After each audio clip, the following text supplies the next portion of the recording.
یہ حضرت حزقیل علیہ السلام کی قوم کا ایک بڑا ہی عبرت خیز اور انتہائی نصیحت آمیز واقعہ ہے، جس کو خداوند قدوس نے قرآن مجید کی سورہ بقرہ میں بیان فرمایا ہے۔ حضرت حزقیل علیہ السلام کون تھے؟ یہ حضرت موسیٰ علیہ السلام کے تیسرے خلیفہ ہے جو منصب نبوت پر سرفراز کیے گئے۔ حضرت موسیٰ علیہ السلام کی وفات اقدس کے بعد آپ کے خلیفہ اول حضرت یوشع بن نون علیہ السلام ہوئے، جن کو اللہ تعالیٰ نے نبوت عطا فرمائی۔ ان کے بعد حضرت کالب بن یحنہ علیہ السلام حضرت موسیٰ علیہ السلام کی خلافت سے سرفراز ہو کر مرتبہ نبوت پر فائز ہوئے۔ پھر ان کے بعد حضرت حزقیل علیہ السلام حضرت موسیٰ علیہ السلام کے جانشین اور نبی ہوئے۔ حضرت حزقیل علیہ السلام کا لقب ابن العجوز بڑھیا کے بیٹے ہے، اور آپ ذوی الکفل بھی کہلاتے تھے۔ ابن العجوز کہلانے کی وجہ یہ ہے کہ یہ اس وقت پیدا ہوئے تھے جبکہ ان کی والدہ ماجدہ بہت بوڑھی ہو چکی تھی، اور آپ کا لقب ذوی الکفل اس لیے ہوا کہ آپ نے اپنی کفالت میں لے کر 70 انبیاء کرام کو قتل سے بچا لیا تھا، جن کے قتل پر یہودی قوم آمادہ ہو گئی تھی۔ پھر یہ خود بھی خدا کے فضل و کرم سے یہودیوں کی تلوار سے بچ گئے اور برسوں زندہ رہ کر اپنی قوم کو ہدایت فرماتے رہے۔ مردوں کے زندہ ہونے کا واقعہ کچھ اس طرح ہے کہ بنی اسرائیل کی ایک جماعت جو حضرت حزقیل علیہ السلام کے شہر میں رہتی تھی، شہر میں طاعون کی وبا پھیل جانے سے ان لوگوں پر موت کا خوف سوار ہو گیا، اور یہ لوگ موت کے ڈر سے سب کے سب شہر چھوڑ کر ایک جنگل میں بھاگ گئے اور وہیں رہنے لگے۔ تو اللہ تعالیٰ کو ان لوگوں کی یہ حرکت بہت زیادہ ناپسند ہوئی، چنانچہ اللہ تعالیٰ نے ایک عذاب کے فرشتوں کو اس جنگل میں بھیج دیا، جس نے ایک پہاڑ کی آڑ میں چھپ کر اور چیخ مار کر بلند آواز سے یہ کہہ دیا کہ موتو، یعنی تم سب مر جاؤ۔ اور اس مہیب اور بھیانک چیخ کو سن کر بغیر کسی بیماری کے بالکل اچانک یہ سب لوگ مر گئے،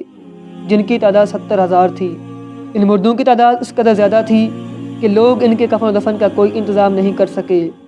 اور ان مردوں کی لاشیں کھلے میدان میں بے گور و کفن 8 دن تک پڑی رہیں، اور بے انتہا تعفن اور بدبو سے پورے جنگل بلکہ اس کے اطراف میں بدبو پیدا ہو گئی۔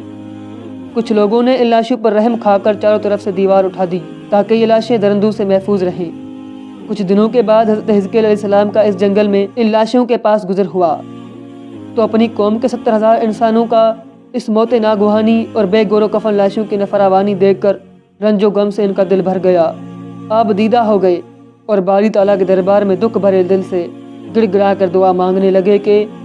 یا اللہ، یہ میری قوم کے افراد تھے جو اپنی نادانی سے یہ غلطی کر بیٹھے کہ موت کے ڈر سے شہر چھوڑ کر جنگل میں آ گئی۔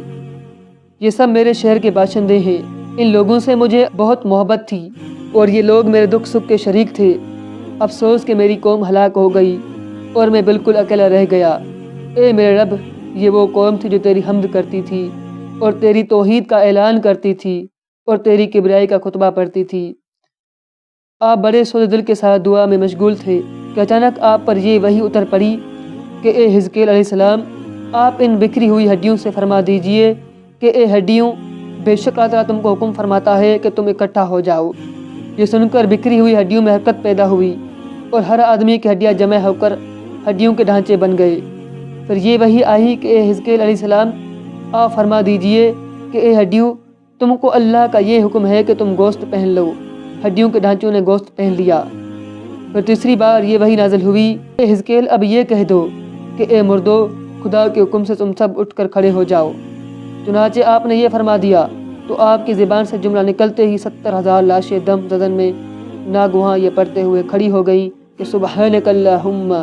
وبحمدک لا الہ الا انت۔ پھر یہ سب لوگ جنگل سے روانہ ہو کر اپنے شہر میں آ کر دوبارہ آباد ہو گئے اور اپنی عمر کی مدت بھر زندہ رہے، لیکن ان لوگوں پر اس موت کا اتنا نشان باقی رہ گیا کہ ان کی اولاد کے جسموں سے سڑی ہوئی لاش کی بدبو برابر آتی رہی، اور یہ لوگ جو کپڑا بھی پہنتے تھے وہ کفن کی صورت میں ہو جاتا تھا، اور قبر میں جس طرح کفن میلا ہو جاتا تھا ایسا ہی میلا پن ان کے کپڑوں پر نمودار ہو جاتا تھا۔ چنانچہ یہ اثرات آج تک ان یہودیوں میں پائے جاتے ہیں